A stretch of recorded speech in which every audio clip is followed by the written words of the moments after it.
This is the 007 Debriefings. I'm Intelligence Officer Wiz. And I'm Weapons Specialist Zero. Zero, how you doing this week? A little bit on the sleepy side. The job I'm on is kind of got nothing going. The client's just struggling with their own things, and of course me, I'm just like, hey guys, you got anything? And they're like, nothing. And I'm just like, okay, back to sitting on my hands.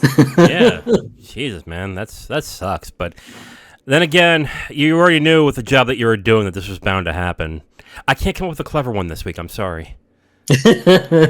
We are here to comb the files of MI6 to discuss the cinematic adventures of one James Bond. This week, Goldeneye. Zero, I gotta talk about two things. One, I thought I saw this originally, and now that I have actually seen it all the way through, I don't think I've ever seen it to completion until now. So this will be my first time watching Goldeneye, apparently. My God.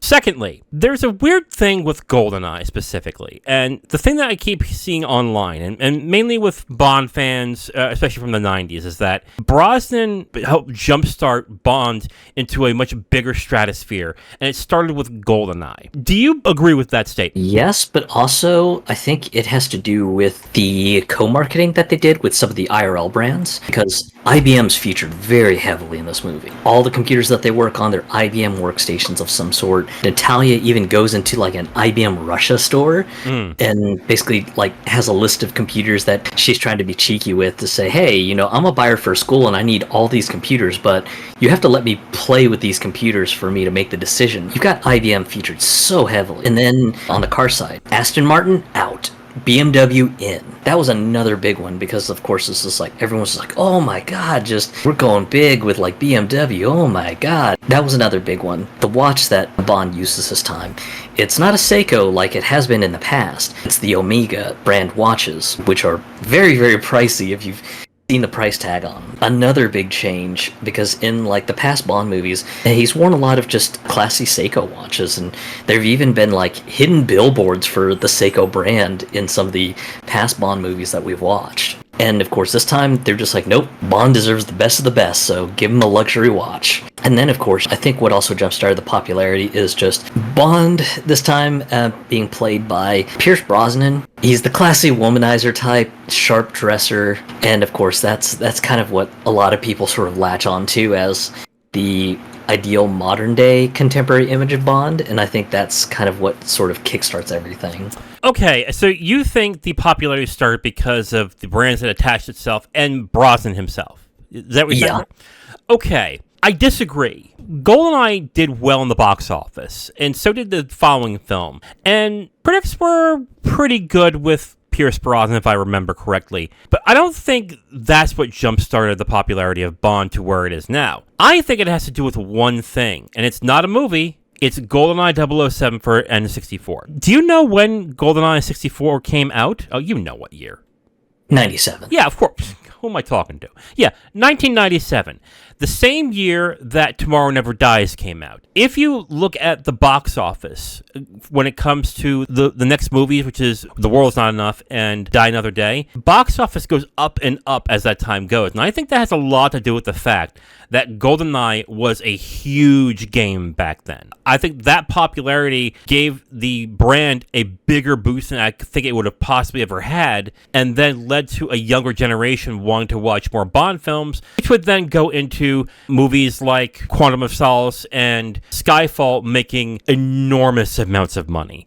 I think this is directly correlated to how popular GoldenEye 007 was on N64. I think that's where it came. Because if you just would have kept it with the movies, I think it would have stayed the same. But after GoldenEye N64, I think it shot to the stratosphere at that point. The other thing about GoldenEye is, at least for the N64 release, if I remember correctly, my cousin bought a copy during the launch period, and if I remember correctly, some stores were bundling it with a free VHS copy of GoldenEye. So it was kind of like oh, are you just buying this because you like games made by Rare? Well, we've got a treat for you. Here's the movie it's based on. It was kind of like something that was given away on gratis. And I remember just my cousin bringing the thing home, and he's like, oh my god, this is so cool. Just, I got a free copy of the Bond movie.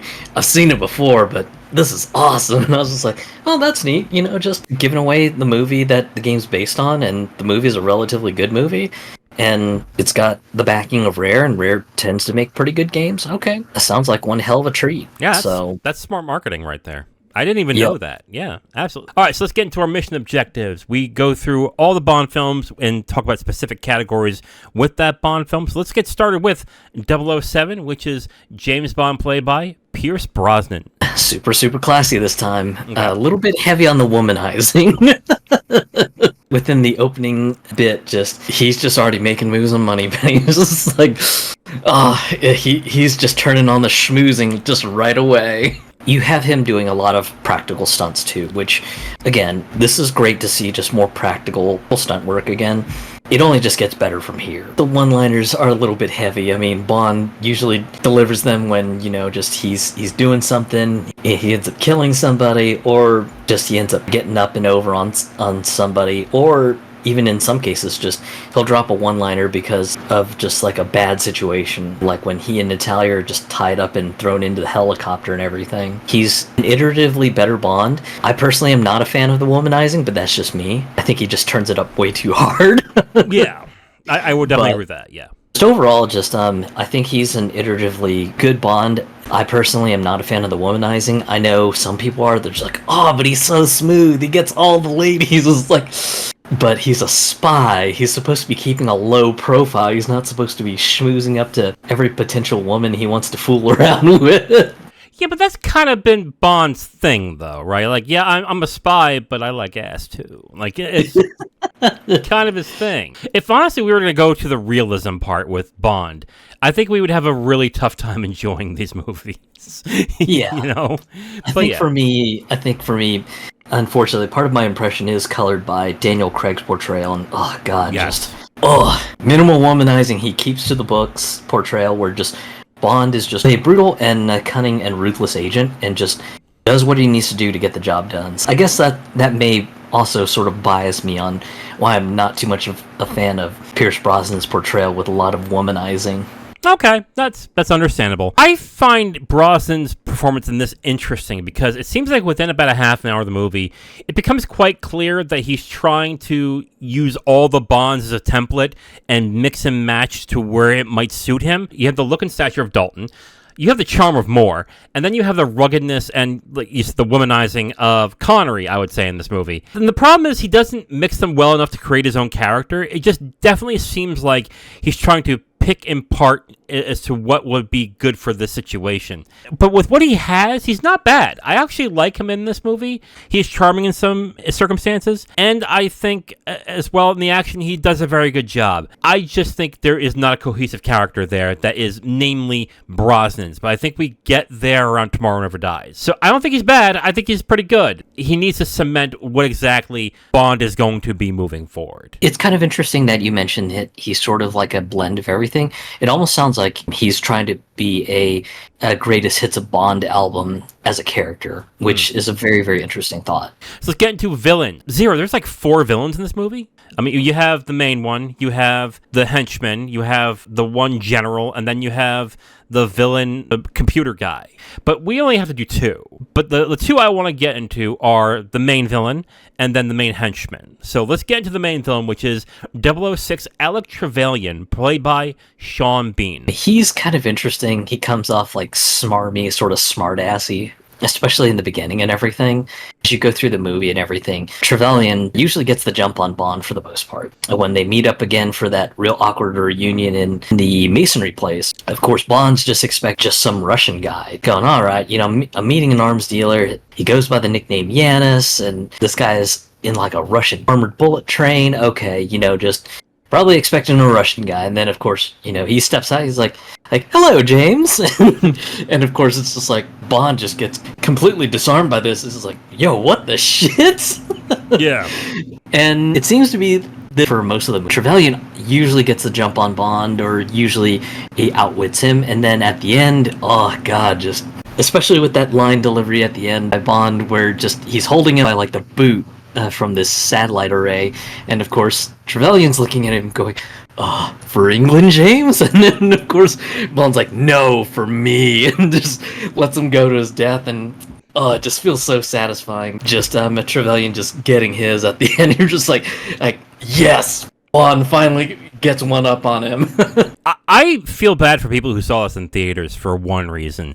And the reason is, the trailer for this movie, it actually exposed the entire twist. Oh my god, that is... Holy shit. Yeah.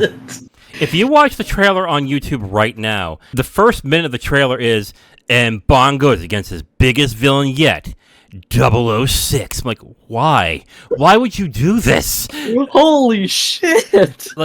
Here's the thing, though. I like Alex Trevelyan as a villain. I like Sean Bean in this as well. I think a few problems come about that doesn't make it as good as it should be. One, it's clear why they did this. And the reason why is because they wanted to up the ante from the last movie, where the last movie, it was a villain who directly affected Bond by going after his friend. Now you're making the villain his friend. I get where they were going with this one. I just don't think it works very well, and that for two reasons. One, it doesn't exactly make it clear that they are close in any way. And when Bond moves into the Goldeneye mission, there's really no hint about his feelings about Alec as time goes. It's not as impactful as you would really want it to be, but it's definitely interesting. But I do like the visual of Alec when you see him with his face scars coming from the shadows. I thought that was a really good look. I think he's decent, but it could have been a lot better. That's a very fair point too, but just that mention about the trailer, holy crap, just talk about bumbling that one. Holy shit. I know. It was terrible. All right, so let's get into the henchman, or henchwoman, I should say. And that is Xenia Onatopp, played by Famke Jensen. Is it Famke Jensen? I believe so. Okay. She's kind of like a Black Widow, killing dudes sexually for the most part, mostly because she's got a bit of a sadistic streak in her. Bond getting the one up on her in the Turkish bathhouse was kind of funny. Yeah. And then, of course, when she meets her demise, Bond gets his cheeky one-liner in, and he's just like, oh, she always liked a good squeeze. And I'm just like, yeah, I get it. Just gotta have the one-liner because she squeezed some dudes to death. I get it. And yeah, the sadism, oh my god, it is on full display when she just murders almost everyone in the Severnaya satellite station. You just see her just firing off the AK-47 machine gun, just gunning everyone down, and of course, she just sounds like she's just having an orgasm at this point, and I just love Oromov's face. He's just like, what the fuck is your problem? As said, just her whole shtick is just she's kind of a massive sadist and likes to kill men in a sexual manner by squeezing them to death with her thighs, but I thought she was okay. This would have been a very interesting villain to have with Bond. Just a woman who kills people during coitus. Like, that to me is like, oh my god, that would be an incredibly fascinating villain for Bond, because you can just imagine him in this scenario where he's having sex with a girl and all of a sudden he's trying to kill her. Like, that would be amazing. But what seems weird is that the writers of this film kind of made this character into like a writing exercise where they can see how many BDSM things we put into this without it being an R-rated movie. Let's find out. And that, like you mentioned, when she's gunning down and literally orgasming while she's doing it, it's just like, what the hell is this? Like, on the one hand, I'm like, oh, that's interesting. But on the other hand, it's like, this film is not that cheeky or comedic to make it land anything other than just silly. But what I will say, to give Famke Jensen credit for this, she relishes this role. I think she does a very good job. She has this feverish glee and this wide eyes when she's doing all this stuff. She looks fucking nuts, and she just seems like she's having a great time doing it. So on that end, I'll have to give her some credit. But other than that, I thought the villain was kind of corny. Could have been interesting, but not what I would have really liked. Let's get into the Bond girl, which is Natalia Simonova, played by Isabel Scorupco. Oh my god, I must have butchered that name. She's kind of the damsel in distress for most of the movie, and then it isn't until the end where she sort of finally gets the initiative to just kind of do things and sort of not be a hindrance to Bond, especially when they get to Cuba and everything, and they start to infiltrate the base. Bond, as usual, just tells her, hey, stay out of trouble, and instead she ends up kind of skulking around the base to go reprogram the guidance computer and everything. And then, of course, towards the end, she ends up holding the helicopter pilot hostage. It's very sudden, it's just a very sudden change. This was like, I'm going from damsel to distress to self-sufficient woman. Okay, yeah, sure. Yeah, sudden is a key word there, because a lot of the changes that happen to this character are that sudden. She goes from somebody who is deathly scared during the scene where the Goldeneye destroys her entire base to being able to survive the harsh winter down there, to trick people to let her have her way, to then hating Bond, having sex with Bond, then helping Bond, all in a way that is just unbelievable throughout the entire time. Like, the point where they start sleeping together, which is not at the end of the movie. That's a new one. I found it kind of laughable, because in that same scene, she's being told by Bond that Bond does not care about her and means nothing to her, and then 5 minutes later, they're sleeping together. Yeah, and the lead up to the whole sequence is really corny, too, because, of course, like, she's trying to, just kind of be naive about the situation, and she's like, do you really have to kill Trevelyan? And Bond's just like, yo, he betrayed me and I've got a job to do. I don't relish it more than anyone else does, but a job's a job. I gotta kill this guy. And of course she's just like, oh god, this violence is so senseless, and oh, you're disgusting, and then just forcefully makes out with her, and then all of a sudden she's just like all right, I'm hot for you, let's go. And it's just like, oh, that is so shoehorned and hackneyed. Oh god. Compared to other Bond girls, she's fine. She's just average and honestly kind of forgettable. I will say one thing though. Poor girl spent half the movie with the same outfit.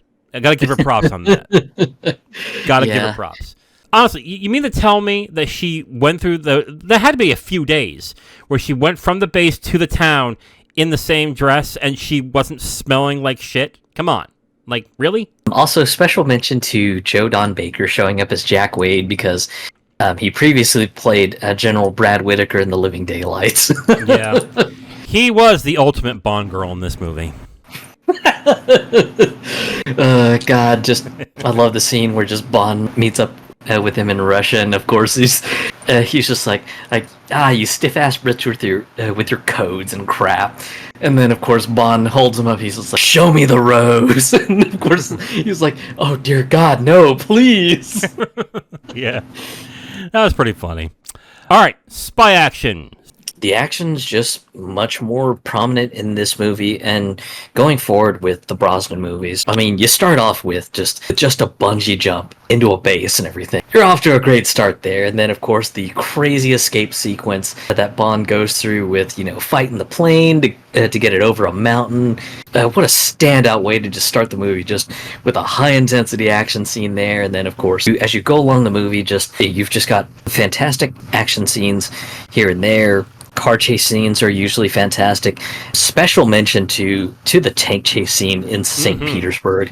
Holy crap, that was just nothing but just absolutely just bombastic amounts of action, chaos, and just nothing but an exquisite chase. And then of course you've got some of the intense standoffs, like Bond in the train, where just he ends up kind of sneaking on.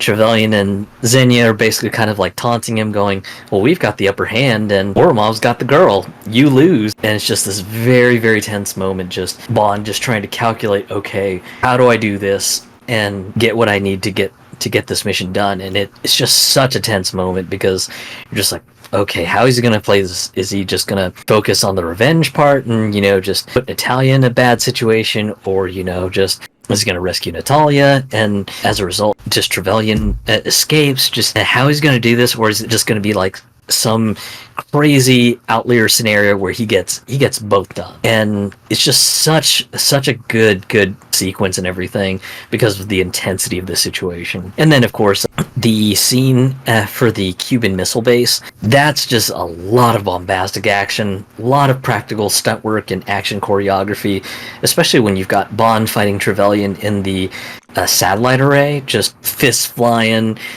throwing objects at each other, trying to shoot each other.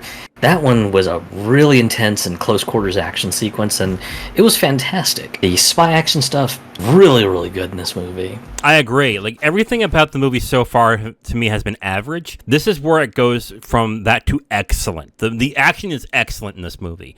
I like how you mentioned the dam sequence. What I like about the dam sequence, and a lot of the sequences in this movie too, is that the sequences go from sequence to sequence to sequence. So you have the dam sequence that starts with the bungee jump scene. Then it goes into what happens there to the end of that. It just branches off really well. Because a lot of times when action movies do this, they seem to say, we just have to have 3 separate action sequences crammed into one. But in this movie, they take those action sequences and they bridge them together in such a very well done way. It's both exciting and entertaining. I also liked how you mentioned the tank scene.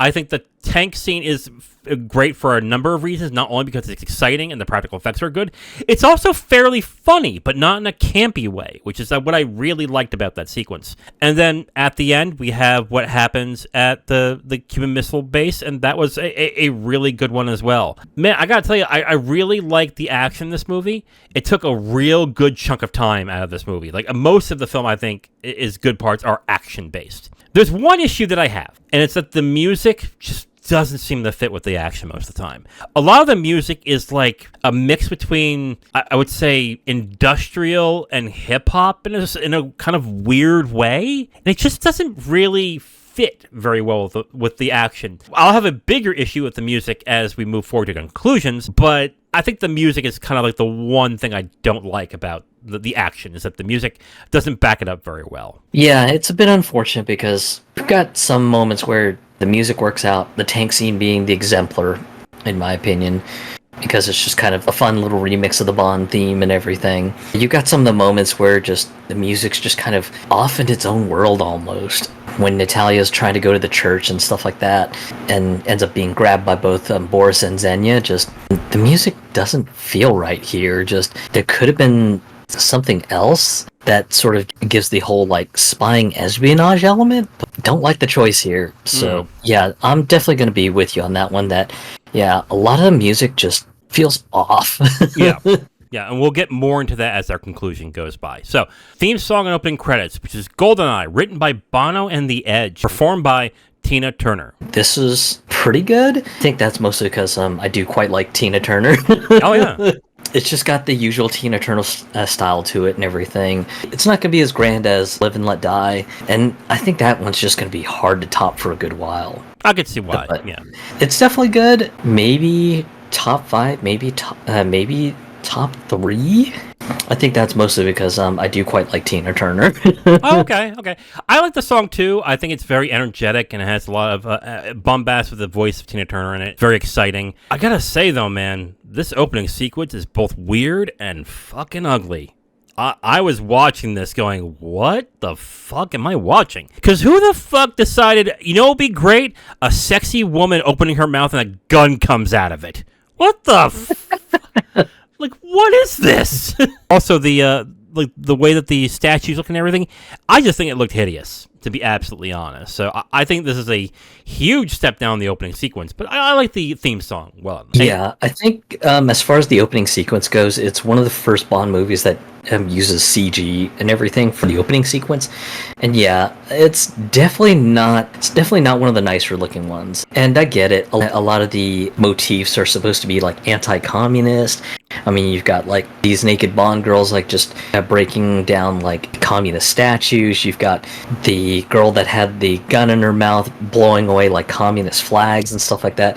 Lots of anti-communist imagery, but yeah, it doesn't look great, and you can tell it's kind of like the studio's first foray into try to play around with CG and stuff. Yeah, it just looks hideous to me. I watched it going, oh my lord, what is this crap? But alright, anyway. 0, conclusion time. I will say this is a mission completed, mostly because just it's iteratively better than the past Bond movies. Much more action this time around, and Brosnan, well, he is sort of a greatest hits album of the past Bonds. He's not bad at what he does. It definitely does feel a little bit disjointed sometimes, kind of like we mentioned. This seems like it sort of irons itself out as he progresses along with the movies that he ends up portraying Bond in. Unfortunately, the Bond girl is all over the place. Just damsel in distress in one sequence, self-starting achiever in another, and it's just all over. So not too great there. Sean Bean has some great moments as Trevelyan. On the top, she's a bit weird. Yeah. Oh, yeah. She had an opportunity to be one of the more interesting villains, but she ends up being a little bit on the weird side. The humorous moments in this movie are pretty good. They're kind of cheeky.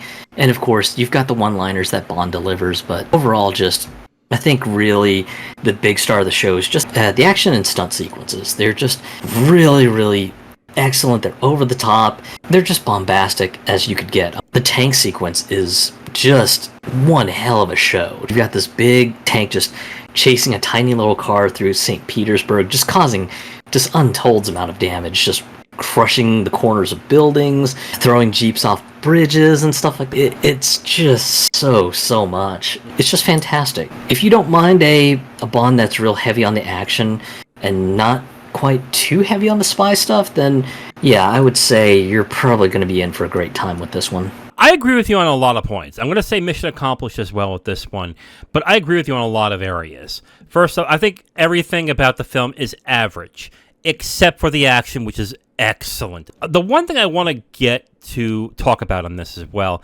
is the very inconsistent tone of the film. And I think the tone is inconsistent for a couple of reasons.